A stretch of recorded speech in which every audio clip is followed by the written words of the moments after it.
إن السلام. الحمد لله نحمده ونستعينه ونستغفره ونعوذ بالله من شرور أنفسنا ومن سيئات أعمالنا.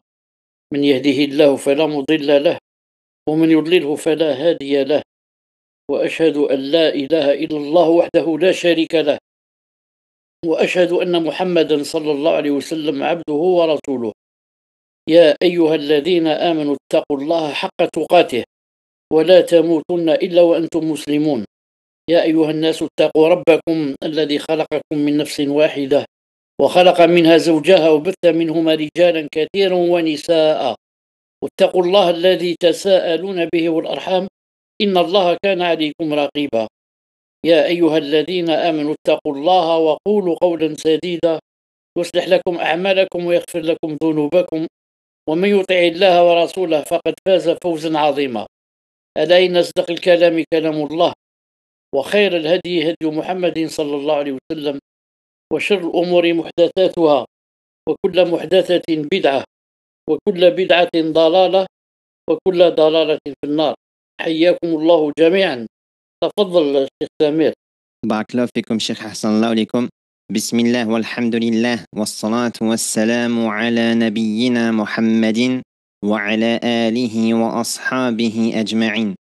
Donc marhaban bikum, bienvenue à vous en ce mercredi 5 Safar 1447 de l'Hégire, correspondant au 30 juillet 2025, pour ce nouveau cours et ce dernier cours sur Usul ad-Da'wati Salafiyya du noble savant Abdus Salam ibn Barjas, qu'Allah lui fasse miséricorde, et expliqué, commenté par notre cheikh ici présent, Abu Abdillah Mohammed Chalabi, Hafidhahullah ta'ala, qu'Allah le Très-Haut le préserve. Donc, comme à notre habitude, en début de cours, nous allons faire un récapitulatif des fondements que nous avons vus lors des cours précédents, bi'idhnillah. Le premier fondement était l'importance et l'attention particulière de rechercher la science légiférée et de s'instruire dans la religion. Le second était la promptitude à l'application de l'islam. Le troisième fondement était l'appel à Allah avec clairvoyance.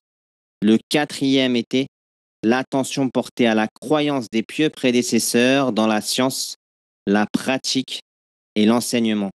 Le cinquième fondement était l'attention portée à la sunna prophétique, le souci de la mettre en pratique et l'appel à cela. Le sixième fondement était l'attachement ferme aux savants de la sunna. Le septième fondement était s'éloigner des partis et des groupes islamiques secrets. Le huitième fondement était notre attachement à ce qu'indiquent le Coran et la sunna et ce sur quoi les pieux prédécesseurs se sont accordés dans notre comportement envers nos imams et nos dirigeants. Et le dernier fondement que nous avons étudié, à savoir le neuvième fondement, était se dissocier des gens de l'innovation religieuse et mettre en garde contre eux.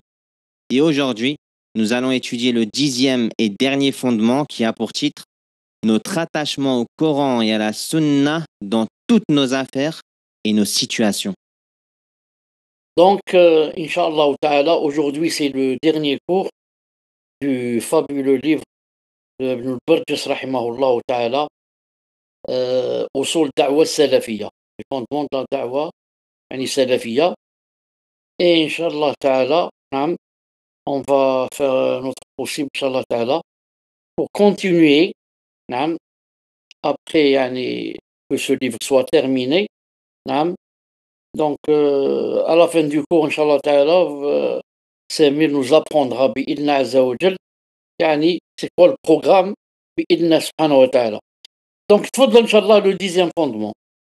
Donc, le dixième fondement, notre attachement au Coran et la Sunna dans toutes nos affaires et nos situations. Notre attachement au Coran et à la Sunna dans toutes nos affaires et nos situations est le fondement des fondements et ce qui juge sur tout le reste. Cela repose sur la parole d'Allah Jalla Jalaluh. وَمَا كَانَ لِمُؤْمِنٍ وَلَا مُؤْمِنَةٍ إِذَا قَضَى اللَّهُ وَرَسُولُهُ أَمْرًا أَنْ يَكُونَ لَهُمُ الْخِيَارَةُ مِنْ أَمْرِهِمْ وَمَنْ يَعْصِ اللَّهَ وَرَسُولَهُ فَقَدْ ضَلَّ ضَلَالًا مُبِينًا. Il n'appartient pas à un croyant ou à une croyante lorsqu'Allah et son messager ont décidé d'une chose, d'avoir encore le choix dans leur façon d'agir. Et quiconque désobéit à Allah et à son messager s'égare, certes, d'un égarement évident. Donc il dit ici que le fait de s'attacher au Coran et à la Sunna dans toutes nos affaires, il a dit c'est le fondement des fondements. Il n'y a pas un fondement plus solide, plus recherché, plus fondamental comme le fait de faire des efforts et de s'évertuer pour s'accrocher au Coran et à la Sunna. Mais il a dit dans toutes nos affaires, ce n'est pas s'accrocher au Coran et à la Sunna quand c'est pour faire la salat, seulement quand on veut faire le Hajj. Mais il a dit dans toutes nos affaires. C'est pour ça que l'imam Ahmed rahimahullah, on a rapporté de lui qu'il a dit si quelqu'un pouvait ne gratter sa tête qu'avec un dalil, alors qu'il le fasse. Gratter sa tête, ça n'a pas besoin de dalil. Quelque chose qui m'a piqué, je veux gratter ma tête. Il a dit, mais si tu peux le faire avec un dalil, comme quoi il y a un verset qui dit ça, ou par exemple une sunna du prophète sallallahu alayhi wa sallam, il a dit alors fais-le. Nam, notre sa'ada, notre bonheur, le grand bonheur du croyant, même de l'être humain en général, c'est d'être musulman d'un côté et de s'accrocher au maximum au Coran et à la Sunna. Parce que Allah subhanahu wa ta'ala, c'est lui qui nous a créés. Et lui, Azza wa Jal, seul, sait ce qui nous convient, ce qui ne nous convient pas. Tout ce qui nous convient se trouve dans le Coran et la Sunna. Et tout ce qui ne nous convient pas aussi, il est cité. Donc, celui qui suit le Coran et la Sunna, alhamdoulilah, ya Rabbi, il va vivre heureux. Et celui qui veut suivre seulement ses passions, il fait ce qu'il veut. Pour lui, tout est licite. Il fait ce que sa tête lui dit. Alors, il croit qu'il va être heureux, mais il ne sera jamais. Il ne sera jamais heureux. On va expliquer pourquoi. Donc, ensuite, il y a le verset ici. Il n'appartient pas à un croyant ou à une croyante, lorsqu'Allah et son messager ont décidé d'une chose, d'avoir encore le choix dans leur façon d'agir. Et ce verset, les savants ont dit, ou bien il est descendu sur Zaynab bint Jahsh, ou bien sur une jeune fille, une jeune fille. Alors, le prophète sallallahu alayhi wa sallam a décidé de marier un sahabi avec ou bien Zaynab, comme j'ai dit, ou bien avec cette jeune fille. Et ce sahabi, certains ont dit c'est Julaybib, et d'autres ont dit c'est pas lui, c'est un autre. Julaybib, c'était quelqu'un de moche, et quelqu'un de petit de taille. Il était un esclave, pauvre. Et le prophète sallallahu alayhi wa sallam est allé demander cette fille, la main de cette fille, à l'un des sahaba. Son père, déjà sa mère a dit comment quelque chose en ce sens. Là, s'il n'y a plus d'hommes, il y a maintenant pour ma fille, pour notre fille, il y a seulement Julaybib. Elle était connue, comment qu'il était. Mais la fille était à l'intérieur de sa chambre, ou là, de sa pièce, ou là, de sa tente. Elle a entendu cela. Elle a entendu que le prophète sallam lui-même était venu demander sa main pour Julaybib. Elle a dit comment vous voulez vous opposer à ce qu'a décidé le Nabi sallallahu alayhi wa sallam. J'accepte Julaybib, j'accepte de me marier avec lui. Donc Allah subhanahu wa ta'ala a fait descendre le verset par rapport à, par exemple, sa mère et son père qui se sont opposés. Il a dit, il n'appartient pas à un croyant ou à une croyante, lorsqu'Allah et son messager ont décidé d'une chose, d'avoir encore le choix dans leur façon d'agir. Et quiconque désobéit à Allah et à son messager s'égare certes d'un égarement évident. Qu'est-ce qu'il a dit encore?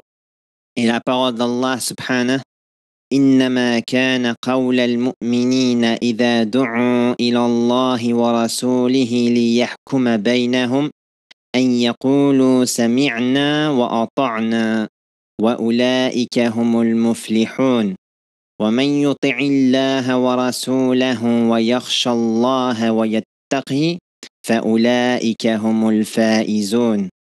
la seule parole des croyants quand on les appelle vers Allah et son messager pour que celui-ci juge parmi eux est: nous avons entendu et nous avons obéi.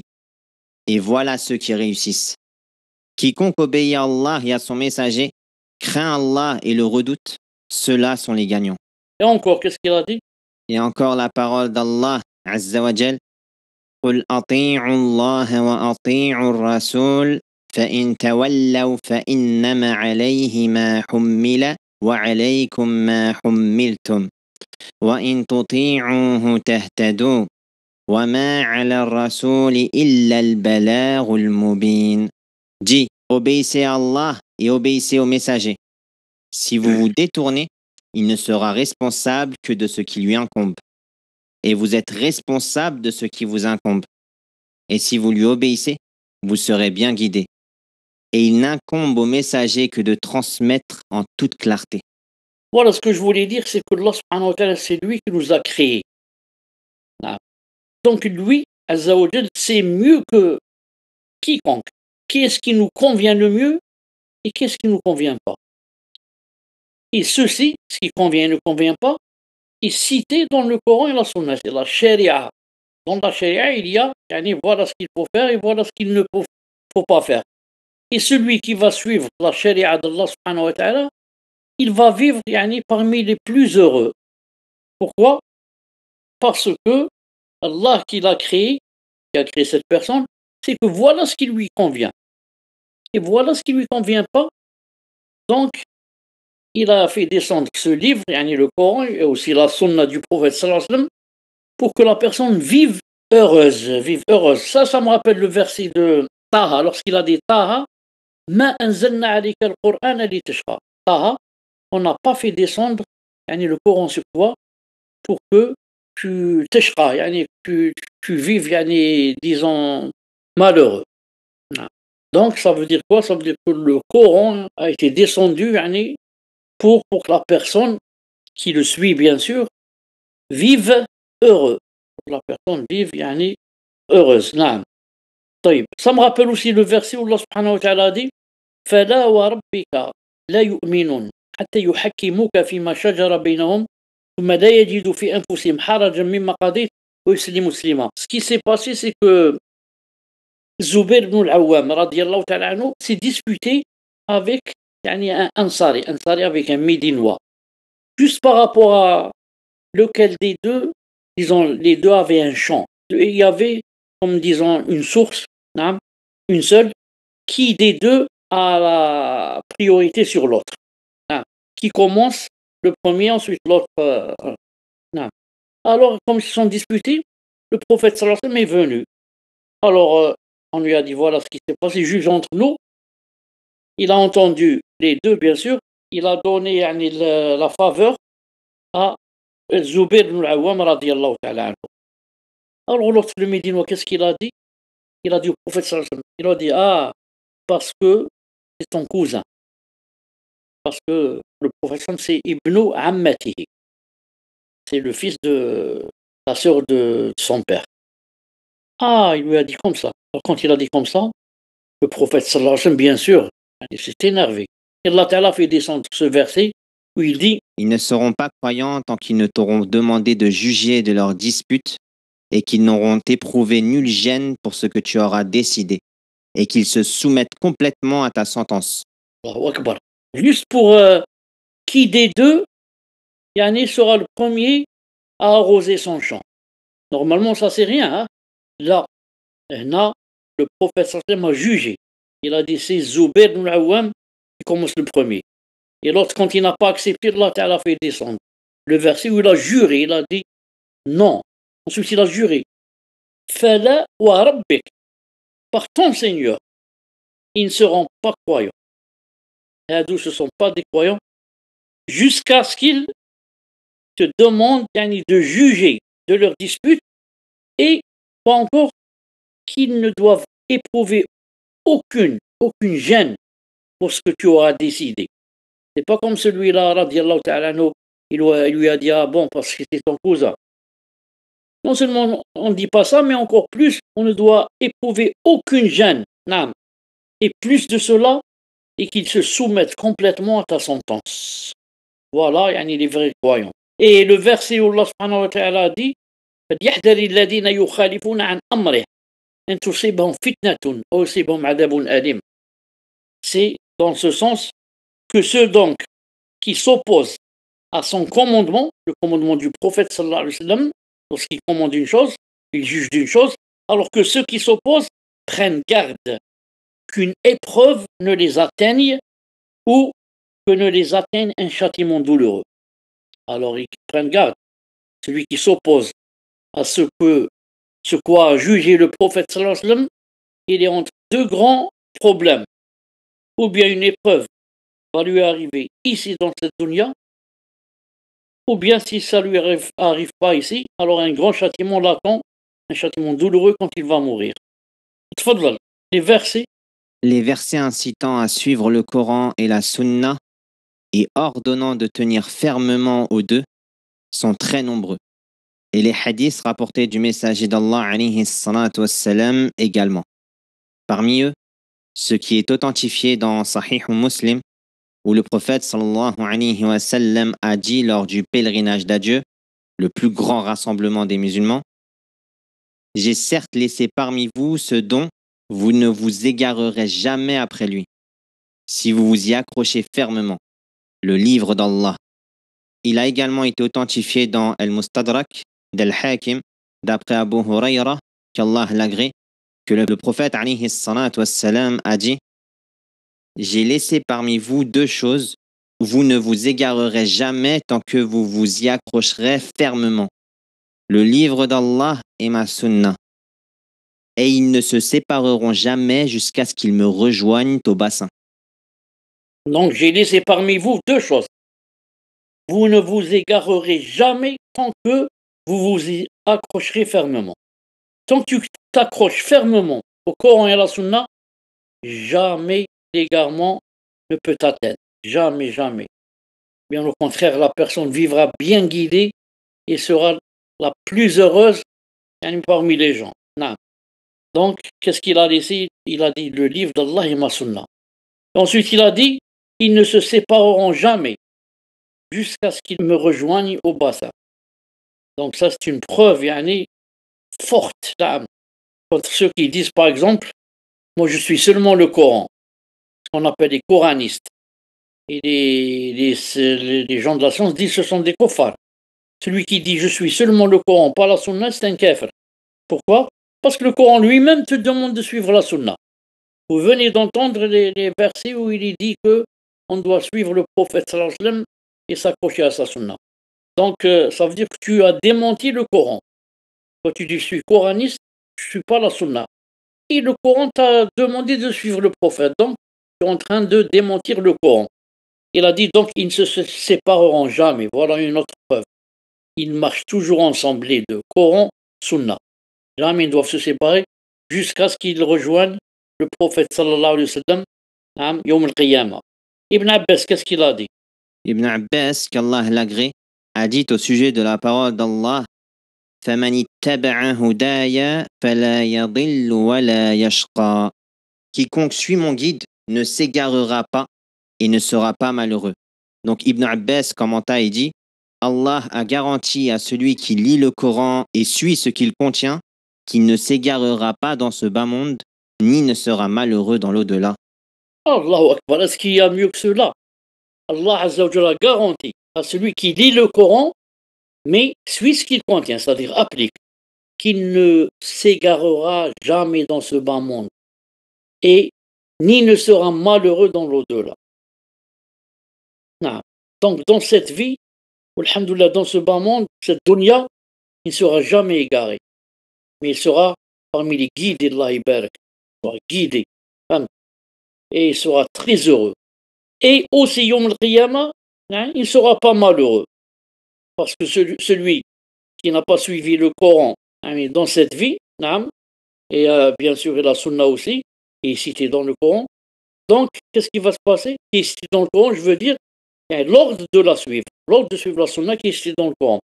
Donc, Yawm al-Qiyamah, comment sera celui qui ne suit pas? Il sera en enfer, billah. Donc celui qui veut être heureux Yawm al-Qiyamah, et dans cette vie aussi, alors qu'il s'accroche fermement au Coran et la Sunna. Non. Ainsi, Ainsi, l'attachement au Coran et à la Sunna est une obligation. Et il incombe à celui qui appelle à Allah d'y accorder une attention toute particulière et de le garder constamment sous ses yeux. Mais certains prêcheurs placent malheureusement leurs passions et leurs opinions au-dessus du livre d'Allah et de la sunna de son messager sallallahu alayhi wa sallam. Même s'ils donnent à ces passions ou opinions d'autres noms pour justifier cette opposition, ces appellations n'engraissent pas ni n'apaisent la faim et ne sont d'aucune utilité auprès d'Allah car les noms ne changent pas la réalité des choses nommées. non, donc ceux qui suivent les passions, ils parlent des prêcheurs. Beaucoup de prêcheurs placent malheureusement leurs passions et leurs opinions personnelles au-dessus du livre d'Allah et de la Sunna et de son messager. La Sunna de son messager. Non. Le Coran est clair dans certaines choses, la Sunna est claire, mais il délaisse le Coran et la Sunna, et il dit de sa tête comme ça des choses qui ne sont pas compatibles avec le Coran et la Sunna. Non. Et qu'est-ce qu'il fait? Il s'égare et égare les gens. Comme par exemple, comment il s'appelle? J'ai oublié comment il s'appelle avec Adnan, quelque chose comme ça. Brahim Adnan ou quelque chose comme ça. Non. Qu'est-ce qu'il a dit par exemple? Égaré, égareur. Il a dit qu'il n'y a aucun délit que les anges sont des croyants. Il n'y a aucun délit dans le Coran et la Sunna que les anges sont des croyants. La hawla wa la Allah al-musta'an. Les anges ne sont pas des croyants. Allah subhanahu wa ta'ala, en parlant d'eux, il dit La ya'souna Allah ma amarahum wa yaf'aluna ma yu'marun. Ils ne désobéissent pas à Allah dans ses ordres. Wa yaf'aluna ma yu'marun. Et ils font ce qui leur a été ordonné. D'où ce ne sont pas des croyants. Ensuite, il a dit pire que ça.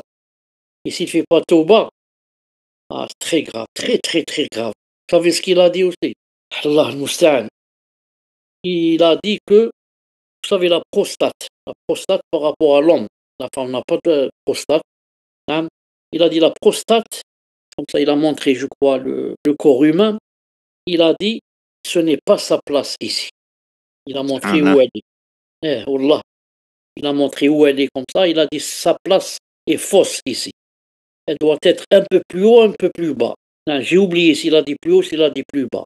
Mais il a dit, c'est pas sa place. Ça veut dire, il y a Allah, tu t'es trompé. Non, tu ne sais pas que c'est pas sa meilleure place ici. Sa meilleure place, c'est plus haut, plus bas. Allah al-Musta'an. Si ça, ce n'est pas du coffre, c'est quoi? Allah al-Musta'an, Allah al-Musta'an. Tfadlal. Par conséquent, ceux qui placent l'intérêt supposé de l'appel à Allah en opposition avec le Coran et la Sunna et le privilégient au texte du livre d'Allah et de la Sunna, ceux-là se sont certes égarés du droit chemin. Non. Il y a le Coran et la Sunna qui sont clairs.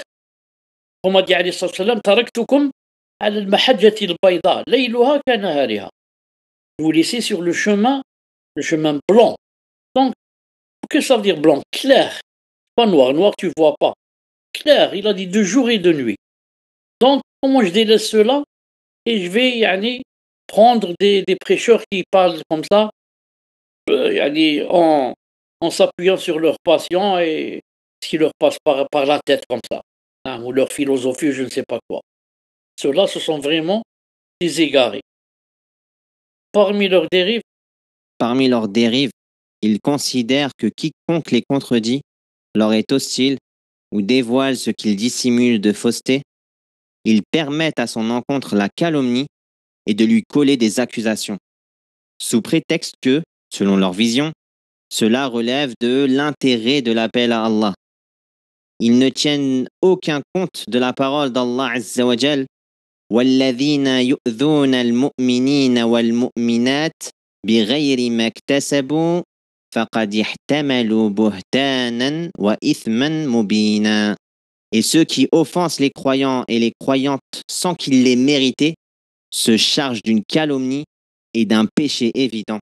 ceux-là, quand quelqu'un, par exemple un grand savant, montre qu'ils ont des fautes, par exemple, ou qu'ils sont dans l'égarement dans certaines choses, ils ne veulent pas. ils se sentent offensés, alors ils se permettent de calomnier celui-là qui a voulu montrer qu'ils sont dans le faux. Et ils commencent à lui coller des accusations et des étiquettes. Non. Car pour eux, ce que dit ce savant-là, c'est pas plus important que l'intérêt de l'appel à Allah. Cela relève de la da'wa. Moi, le mohim, je fais la da'wa, comme disent les frères musulmans. Ils disent bab da'wa. Pourquoi tu fais ça? C'est pour l'intérêt de la da'wa. Alors, pour l'intérêt de la da'wa, mais ils font des choses, par exemple, qui ne sont pas permises. Je donne un exemple très simple. Par exemple, il y a un hadith authentique qui dit que quiconque croit en Allah au jour dernier ne s'assoit pas autour d'une table dans laquelle, par exemple, on consomme de l'alcool. Non. Il y a quelqu'un, par exemple, qui va s'asseoir donc autour de cette table. Tu lui dis pourquoi? Tu lui dis je fais la da'wa. Mais quelle da'wa tu fais? Toi-même, tu n'as pas appliqué la da'wa. Toi, tu contredis la da'wa. Le prophète t'a dit de ne pas t'asseoir ici. Et toi, tu t'assois et tu dis je veux faire la da'wa aux autres. Fais la da'wa toi-même d'abord. Applique toi-même ce que t'as dit Allah et son prophète. Alayhi salam. Ensuite, fais la da'wa aux autres. Quelqu'un aussi, par exemple, lui dit, par exemple, le prophète a interdit, par exemple, de toucher la main à une femme. Lui serrer la main, disons. Il te dit, moi, qu'est-ce que tu veux maintenant, je lui serre la main juste pour lui faire la da'wa. Pour lui expliquer que, car si je lui serre pas la main, elle va dire, c'est quoi ce din? Là, je rentre pas dans ce din. Et qu'elle rentre pas en bas. Qu'est-ce que ça va faire mal à l'islam? L'islam va revenir marche arrière ou là, qu'est-ce qui va se passer? L'islam, c'est lui, c'est la religion, la vraie. Allah Ta'ala, il nous a promis qu'elle triomphera, c'est elle. Donc moi, elle dit qu'elle rentre pas en islam, là, c'est son affaire. Moi, j'applique ce que Allah Ta'ala m'a dit. Je ne serre pas la main aux femmes. Ensuite, qu'elle s'énerve, là, ça c'est autre chose. El-Mohim. Donc, qu'est-ce qu'ils font? Ils commencent à calomnier ceux qui montrent leur fausseté. Je donne un exemple très simple. Cheikh Rabi', rahimahullah ta'ala. Quand il a parlé de Sayyid Qutb, il a montré les graves erreurs qu'il avait dans le minhaj et dans la aqida. De graves erreurs. Vous savez que Sayyid Qutb dit que tous ceux qui n'appliquent pas la charia sont des kuffars. Il dit que lui et son frère Mohammed, il dit qu'on vit maintenant l'époque anti-islamique, l'époque avant l'islam. Il dit que nos mosquées sont des églises. Il a dit ce sont comme des églises. C'est-à-dire c'est pas permis de prier dans les mosquées. Ils disent que tous les gens sont des kuffars, sauf s'il appliquait comme ça. Et il a parlé sur les Sahaba, il a parlé sur les Anbiya. Alors quand Cheikh Rabi' a montré les égarements qu'il avait, les faussetés, alors tous les frères musulmans du monde entier, dans le monde entier, se sont levés contre Cheikh Rabi' et ont commencé à quoi? À le calomnier, à le critiquer, à le dénigrer. Allah al-Musta'an. Pourtant, il leur veut du bien. C'est pas un savant, c'est quelqu'un qui a étudié l'adab. L'adab, la branche, l'adab en français, littérature. Ici, il a étudié la aqida, il n'a pas étudié la aqida des salaf. Ensuite, avant cela, il était vraiment dans l'égarement. Certains disaient il était dans le communisme. Certains disaient. Enfin, donc, comment on laisse les grands savants, on va prendre de quelqu'un qui parlait avec quoi? Parlait avec ce qu'il ressentait dans son cœur. On a vu ce qu'il y a dans ce monde, ce qu'on fait aux musulmans, comment qu'on les tue, comment comme par exemple ce qui se passe maintenant à Gaza, le grand volume. Enfin, donc il a parlé par sentiment, beaucoup plus par sentiment que par quoi? Que par science. Alors il a montré qu'il ne faut pas le suivre. Alors, comme j'ai dit, ils sont tous mis contre lui, Allah subhanahu wa ta'ala, l'afiyah. Alors Allah ta'ala dit, et ceux qui offensent les croyants et les croyantes, sans qu'ils l'aient mérité, ceux-là se chargent d'une calomnie et d'un péché évident. Z. Ils ne prennent pas en considération ce verset, car pour eux, l'intérêt de l'appel à Allah prime. C'est une grave erreur et un égarement évident.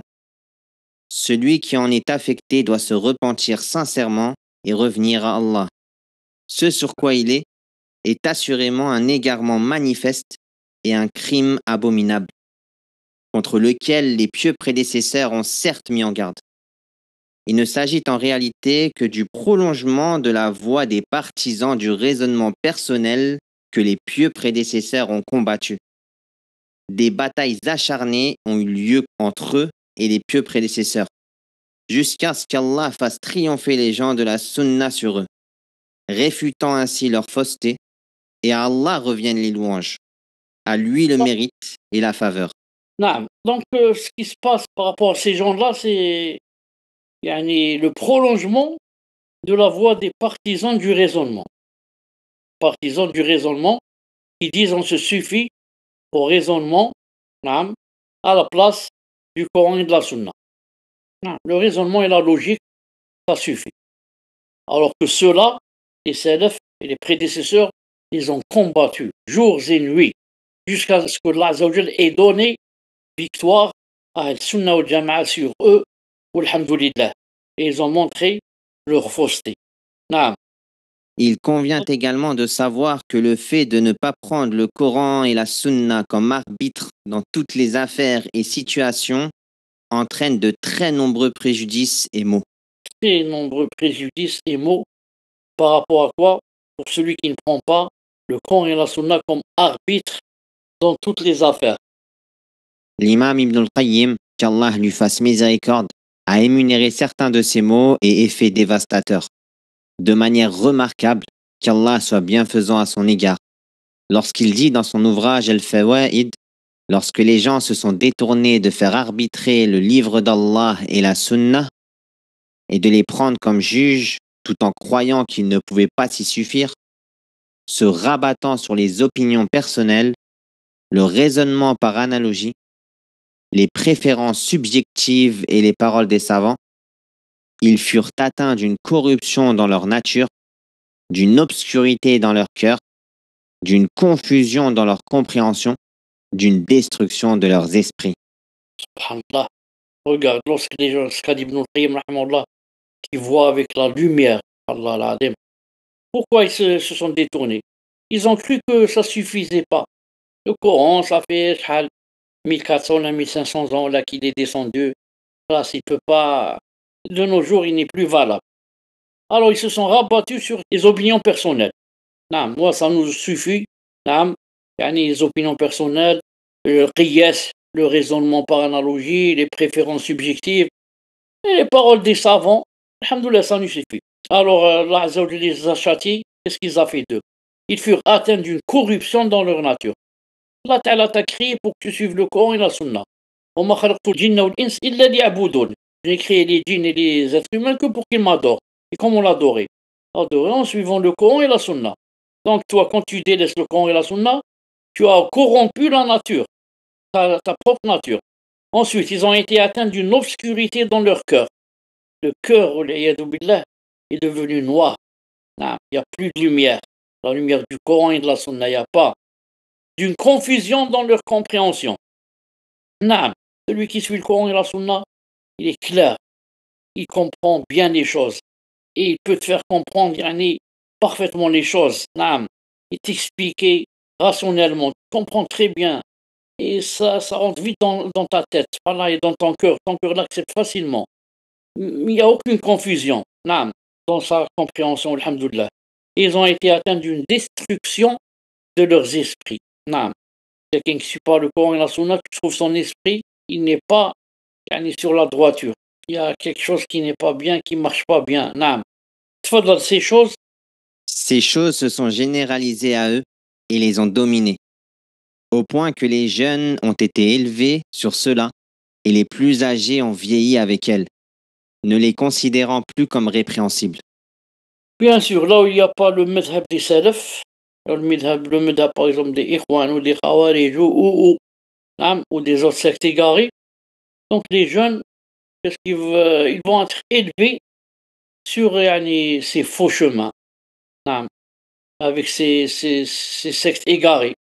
Et par rapport aux jeunes, quant aux vieux, ils vont vieillir avec ces choses et ne vont plus les considérer comme répréhensibles. Depuis qu'il a ouvert ses yeux, il a trouvé ça. Donc pour lui, ce sont des choses normales. Alors, c'est Ah, toujours Ibn Qayyim qui dit. alors une autre domination est survenue, dans laquelle les innovations ont pris la place des sunan, les désirs, celle de la raison, les passions, celle de la sagesse, l'égarement, celle de la guidée, le blâmable, celle du convenable, l'ignorance, celle de la science, l'ostentation, celle de la sincérité, le faux, celle de la vérité, le mensonge, celle de la véracité, la complaisance, celle du conseil sincère, et l'injustice a pris la place de la justice. Ainsi, l'autorité et la domination sont revenus à ces choses-là, et ce sont leurs adeptes qui sont désormais mis en avant, alors qu'auparavant, c'était leur contraire qui l'était. Voilà, donc en se détournant du Coran et de la Sunna et en prenant à la place le raisonnement et la logique et les opinions personnelles, etc., qu'est-ce qui s'est passé? Les innovations ont pris place au Soudan. Les Sunna, maintenant, il n'y a plus. Pourquoi? Parce qu'on ne suit plus le Coran et la Sunna. Donc, on suit ce qui est logique, par exemple, et ce qui est raisonnable. On va faire des bid'ah. Pourquoi? Parce que il n'y a pas le Coran et la Sunna comme critères. Tu ne les as pas pris comme critères. Mais tu as pris, par exemple, les opinions personnelles ou les sentiments que tu as dans le cœur. Donc, ce sont les bid'ah qui vont s'installer. Et les désirs à la place de la raison. Les passions à la place de la sagesse. L'égarement à la place de la guidée. Le blâmable à la place du convenable. L'ignorance à la place de la science. L'ostentation, riya, à la place de la sincérité. Le faux à la place de la vérité. Le mensonge à la place de la véracité. La complaisance au lieu de faire le conseil sincère. Et l'injustice à la place de la justice. Ainsi, l'autorité et la domination sont revenus à qui? À ces choses-là, ces choses qu'on vient de citer, et ce sont leurs adeptes qui sont désormais mis en avant, alors qu'auparavant, c'était les self, c'était leur contraire, c'est-à-dire ceux qui suivaient le Coran et la Sunna. Donc maintenant, tu vois que, par exemple, un savant des self, par exemple, il n'a pas, par exemple, dans certains pays ou là, il n'a pas beaucoup de valeur comparé, par exemple, à ce qu'ils appellent un savant pour eux, un savant, par exemple, des Ikhwan. Non, je dis, celui-là, le savant des salafis, il ne sait parler que du wudu, et des monstrues, et de je sais pas quoi. Il ne sort pas des toilettes du matin au soir, comment faire dans les toilettes, et comment faire le wudu, et comment... Je dis alors que nos savants, nous, alhamdoulilah, ils voient ce qui se passe dans le monde, ils voient ce qui se passe à Gaza, ils voient ce qui se passe, ce que veut faire les États-Unis, ils voient, enfin, regarde les vrais savants. Et les autres, c'est les savants des salafs, toujours en train de parler des ablutions et de la et la aqidah, est-ce que Allah Ta'ala a des mains, il n'a pas, est-ce qu'il descend, est-ce qu'il descend pas, est-ce qu'il a des yeux, est-ce qu'il n'a pas, est-ce qu'il a des pieds, est-ce qu'il n'a pas, tout ça, qu'est-ce que... Enfin, je ne gagne rien en apprenant ces choses pareilles. Moi, ce que je veux apprendre, c'est ce qui se passe à Gaza, par exemple. Combien il y a de morts, combien par jour, combien il y a, quand est-ce qu'ils combattent les juifs, etc. C'est ça le plus essentiel. Certes, qu'est-ce qu'on dit? C'est vrai qu'on doit penser et voir ce qui se passe à Gaza. On doit les aider, les sunnistes. Si c'était possible de les combattre, on le fait. Et à la fin du monde, on les combattra, qu'ils veuillent ou pas. Mais il faut aussi apprendre la aqidah, aussi prendre son din. Qu'est-ce qui m'empêche, moi, d'aider mes frères à Gaza, de leur envoyer de l'argent, de leur faire des doigts, et en même temps d'apprendre ma aqidah? Est-ce que le fait de penser à mes frères et ce qui leur arrive là-bas et les choses abominables qui se passent à Gaza, ça m'empêche d'apprendre ma aqidah ici? Quand je suis dans ma maison, mais je n'ai rien à faire, j'ai beaucoup de temps libre. Ça m'empêche d'ouvrir les livres de la Aqida et d'apprendre d'apprendre le Coran, de la Sunna. Allah al-Musta'an. Tfaddal. Si tu vois l'autorité de ces choses s'installer, ces étendards être dressés et ces armées mobilisées, alors par Allah, l'intérieur de la terre est meilleur que sa surface. Les sommets des montagnes sont meilleurs que les vallées, et la compagnie des bêtes sauvages plus sûre que celle des gens. La hawla wa la quwwata illa billah, Allah al-Musta'an. Si tu vois ces choses s'installer, c'est-à-dire, là, des gens sont venus qui se sont détournés du Coran et de la Sunna, et sont venus nous installer yani, des choses contraires au Coran et de la Sunna, et tu vois yani, les étendards dressés, les armées mobilisées. Par Allah, je jure par Allah, que mourir est mieux que de rester vivant. L'intérieur de la terre est meilleur que sa surface. Et que le sommet des montagnes est meilleur que de vivre yani, dans les vallées ou dans les villes. Et la compagnie des bêtes sauvages, hein, et des lions et des je ne sais quoi, est plus sûre que celle de ces gens-là. Hein. Pourquoi? Parce que ces gens-là vont t'égarer. Et celui qui s'égare, ça peut lui arriver? Ça peut lui arriver, yani, il va perdre son avenir de l'au-delà, pas de cette vie. Il va se trouver en enfer. Il peut se trouver aussi éternellement en enfer. Si l'égarement est grand au point de ça fait sortir d'islam ou l'iyadu billah. Ah. C'est pourquoi, C'est pourquoi il est obligatoire pour ceux qui appellent à Allah de s'attacher fermement au livre d'Allah et à la Sunna dans toutes leurs situations. Car l'attachement au livre et à la Sunna renferme un immense bien, tant pour la religion que pour la vie d'ici-bas. Ainsi, lorsqu'Allah Azza wa Jal révéla le verset وَإِن تُبْدُوا مَا فِي أَنفُسِكُمْ أَوْ تُخْفُوهُ يُحَاسِبْكُم بِهِ اللَّهُ, que vous manifestiez ce qui est en vous ou que vous le cachiez, Allah vous en demandera compte. Les compagnons, qu'Allah les agrée, éprouvèrent une grande difficulté à l'égard de ce verset. Ils se rendirent alors auprès du messager d'Allah sallallahu alayhi wa sallam et dirent: Ô messager d'Allah, nous avons été chargés d'actes que nous pouvons supporter, la prière, le jeûne, le djihad et l'aumône. Mais voici que ce verset a certes été révélé, portant ce que nous ne pouvons supporter. Le messager d'Allah alayhi salatu wassalam leur répondit: Voulez-vous dire comme l'ont dit les gens des deux livres avant vous? Nous avons entendu et nous avons désobéi? Dites plutôt: Nous avons entendu et nous avons obéi. Pardonne-nous, Seigneur, et vers toi est le retour. Lorsque les compagnons, qu'Allah les agrée, dirent cela, Allah leur allégea et révéla le verset: La yukallifu Allahu nafsan illa wus'aha. Allah n'impose à personne une charge supérieure à sa capacité. Ainsi, celui qui prend comme juge le livre d'Allah et la Sunna, Allah Azza wa Jal lui accordera pour chaque souci un soulagement et pour chaque difficulté une issue.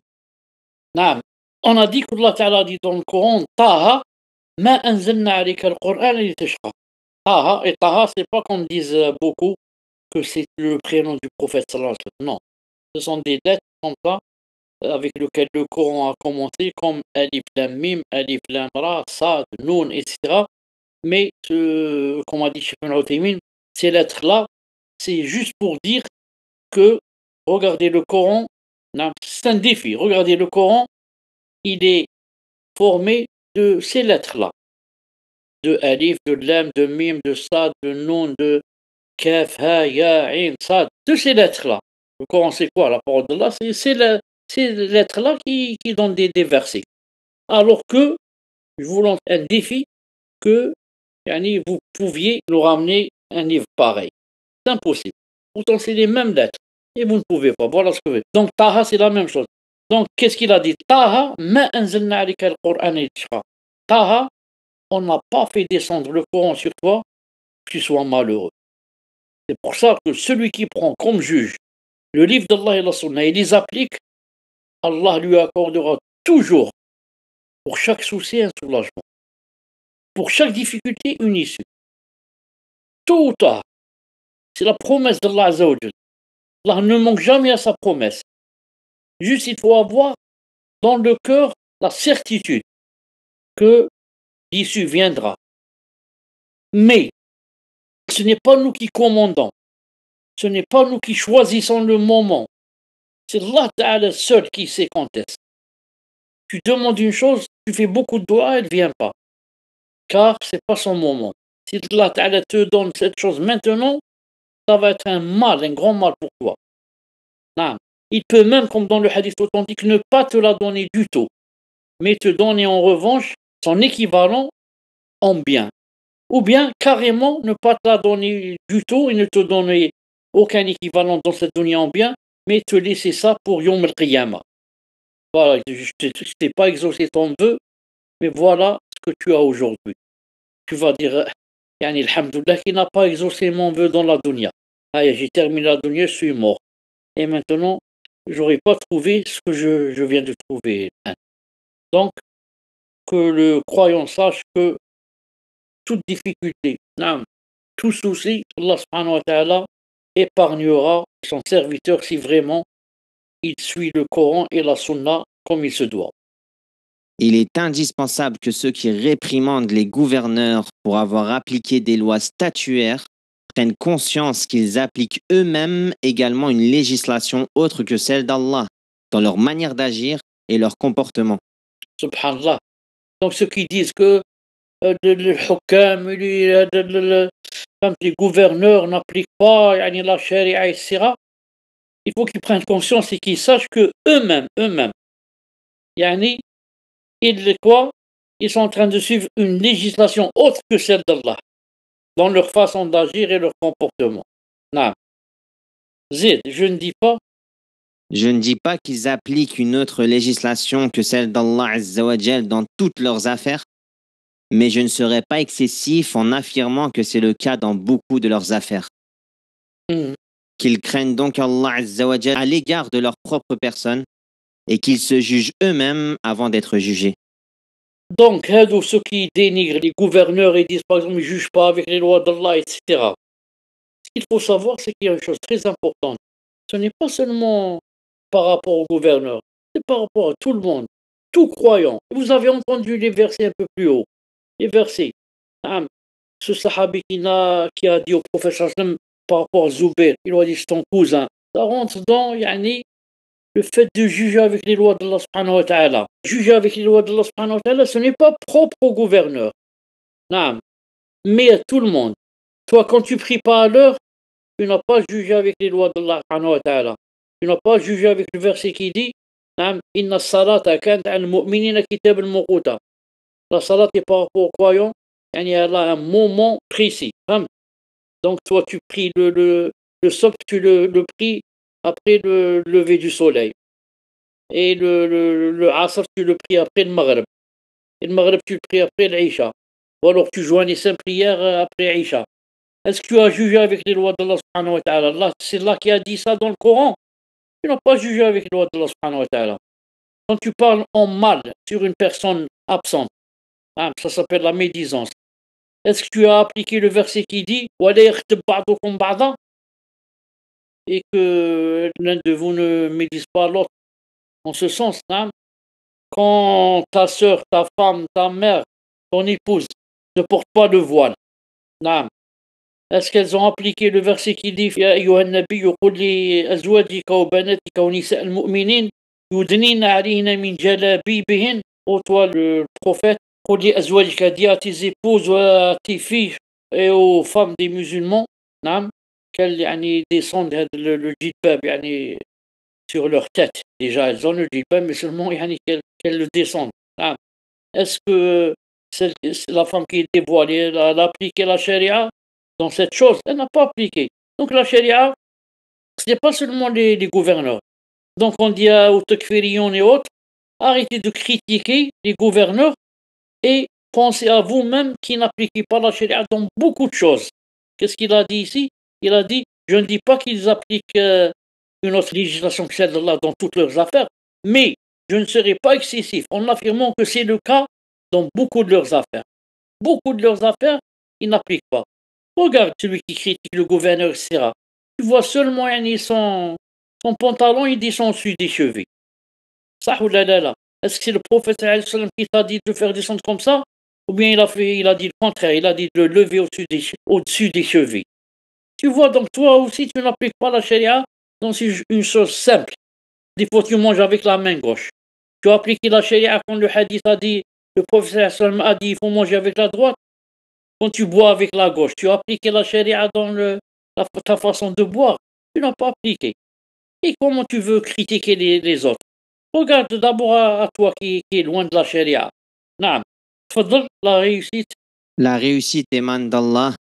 Que la paix et les bénédictions d'Allah soient sur son prophète Mohammed ainsi que sur sa famille et l'ensemble de ses compagnons. Nahmed Allah subhanahu wa ta'ala qui nous ait aidés à terminer ce livre, ce fabuleux livre, alhamdulillah, ce magnifique livre. Naam. أصول الدعوة السلفية d'Ibn Barjas rahimahullah ta'ala. On demande à Allah subhanahu wa ta'ala يعني, qui donne des hasanat naam, à tous ceux qui ont participé avec nous dans ces cours naam, et qui ont appris يعني, ce qu'il y a dans ce livre. On demande à Allah subhanahu wa ta'ala qui nous aide à appliquer ce qu'on a appris بإذن عز وجل. Et تفضل أخونا سمير pour les prochains cours. C'est quoi? Bi'idhnillah, cher, corrigez-moi si je me trompe. Lors le prochain cours, nous allons terminer une série que nous avons bientôt terminée, à savoir Al-Mu'taqad al-Sahih, la croyance authentique, également de Ibn Barjas alayhi rahmatullah. Et normalement, pour terminer ce livre, également, il nous reste 3 cours, Inch'Allah. Et après ces 3 cours, si Allah Azza wa Jal nous facilite cela, nous allons, et ça fait longtemps que nous souhaitions faire cela avec le cheikh, proposer des cours de fiqh, de jurisprudence, Inch'Allah ta'ala. Donc, il nous reste, Inch'Allah ta'ala, 3 cours pour terminer une série que nous avons commencée qui s'appelle Mu'taqad Sahih, la croyance authentique. 3 cours, Inch'Allah ta'ala. Quand on termine ces 3 cours, Inch'Allah ta'ala, on va commencer un nouveau livre sur le fiqh. Le fiqh, c'est-à-dire comment faire le wudu, comment faire la salat, avec bien sûr tous les détails. Hein, ce qui est permis, ce qui n'est pas permis. Comment faire يعني, quand on se trompe dans la salat, sujoud al-sahw, tout ça, يعني, Inch'Allah ta'ala, en détail. On rentrera dans beaucoup de détails et ça nous permettra d'apprendre beaucoup de choses, d'âme, et de voir qu'on se trompe dans beaucoup de choses, d'âme. Et que Allah subhanahu wa ta'ala nous aide, comme a dit le prophète sallallahu alayhi wa sallam, il a dit Man yuridillahu bi khayran yufaqihu fi din. Si Allah subhanahu wa ta'ala veut du bien à une personne, il lui apprend quoi? Il lui apprend sa religion. Allah subhanahu wa ta'ala nous apprenne, يعني, nous apprenne sa religion. Il est là, le اسمه كامل, tu es là? نعم الشيخ، حياكم الله. مرحبا بك. مرحبا بك. جزاكم الله خير شيخ. آمين يا أحسن رب. الله إليكم. أحسن الله إليك toi aussi. Donc, vous tous qui êtes présents, أحسن الله إليكم. Et on se rencontre mercredi prochain, Inch'Allah ta'ala. Allah ta'ala يعني nous aide. سبحانك اللهم وبحمدك. أشهد أن لا إله إلا أنت أستغفرك وأتوب إليك. السلام عليكم ورحمة الله وبركاته. Barakallahu fikum, cher, jazakumullah khan, cher. Sallallahu آمين. alaykum. Salam wa rahmatullahi wa barakatuh.